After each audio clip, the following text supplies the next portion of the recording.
Confucius very wisely said, "A man who understands the Tao in the morning may die with content in the evening." Because when you understand, you don't put your hope in time. Time won't solve a thing. So when we enter into the practice of meditation, of yoga, we are doing something radically unlike other human activities. Of course, the way yoga is sold in the United States, like everything else, is that it's supposed to be good for you. It isn't. It has nothing to do with anything that's good for you. It's the one activity which you do for its own sake, and not because it's good for you, not because it will lead anywhere, because you cannot go to the place where you are now. Obviously, the yoga is to be completely here and now. That's why the word yoga means join. Get with it. Be completely here and now. This is the real meaning of concentration, to be in your center. And the Christian word for sinning in Greek is amatanin, which means to miss the point.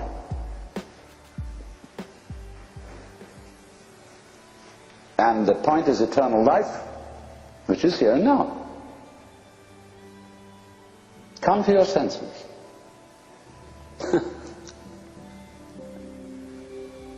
So yoga is defined in Sanskrit, in the Yoga Sutra, Yoga Chitta Vritti Nirodha. Difficult to translate, but roughly, yoga is the stopping of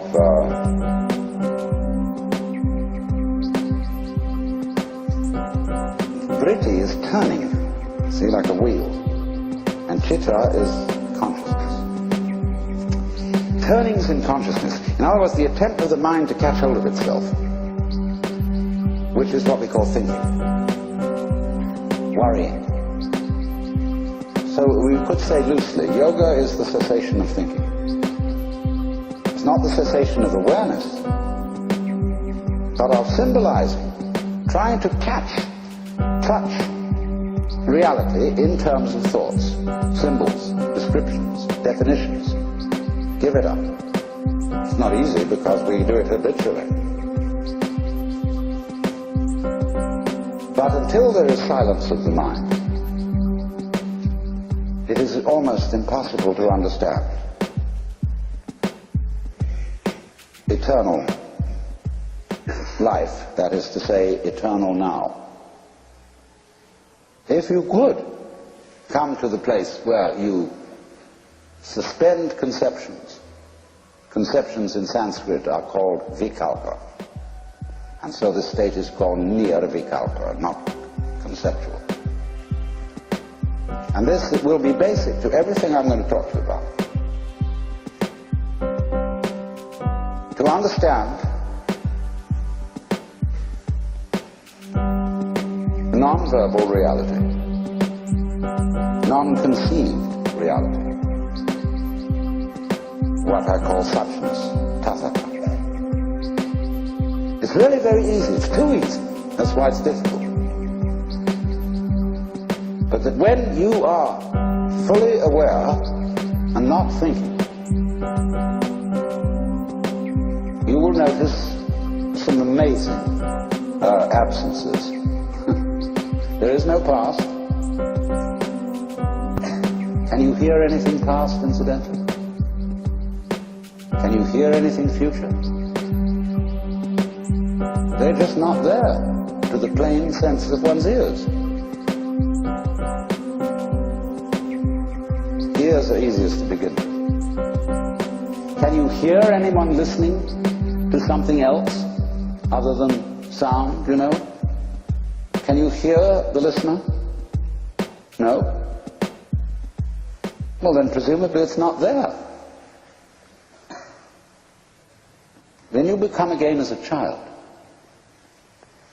And simply forget all that you ever were told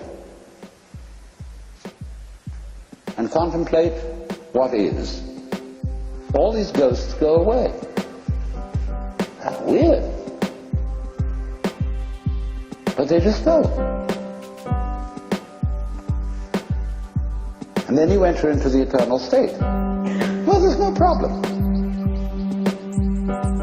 Well, then you go back and you collect your opinions again. You think, well, that won't do. How can I be practical and be in that sort of state? Well, I remember in the Sermon on the Mount that Jesus said a lot of things about this. Consider the lilies of the field, how they grow. They toil not, neither do they spin. And yet, Suleiman in all his glory was not clothed like one of these. And if God so clothes the grass of the field, which today is and tomorrow is cast into the oven, shall he not much more clothe you, faithless ones? Wow. So,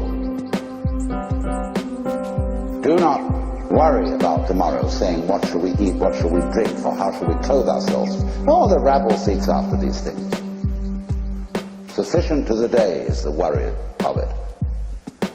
Nobody ever preaches a sermon on that text. Never. I've heard lots of sermons, and never one on that, because people say, look, that's all very well, because Jesus was the boss's son. And he knew, you see, that he was really in charge of the universe, and he's nothing to worry about. But we have to be practical. Oh? What do you suppose the gospel was? The good news. You know, it never got out.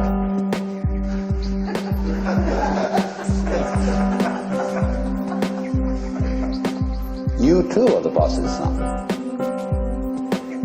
That was the gospel. If Jesus had lived in India, they wouldn't have put him to death. Because everybody in India knows that we're all God in disguise. So if he had said, I and the Father are one, in India they would have said, hooray! You know? Lots of people in India know that perfectly well. But here, that's a no-no. Who the hell do you think you are? You own the place? You keep your position. You're just a creature, a critter. It's in the family system, it's in everything.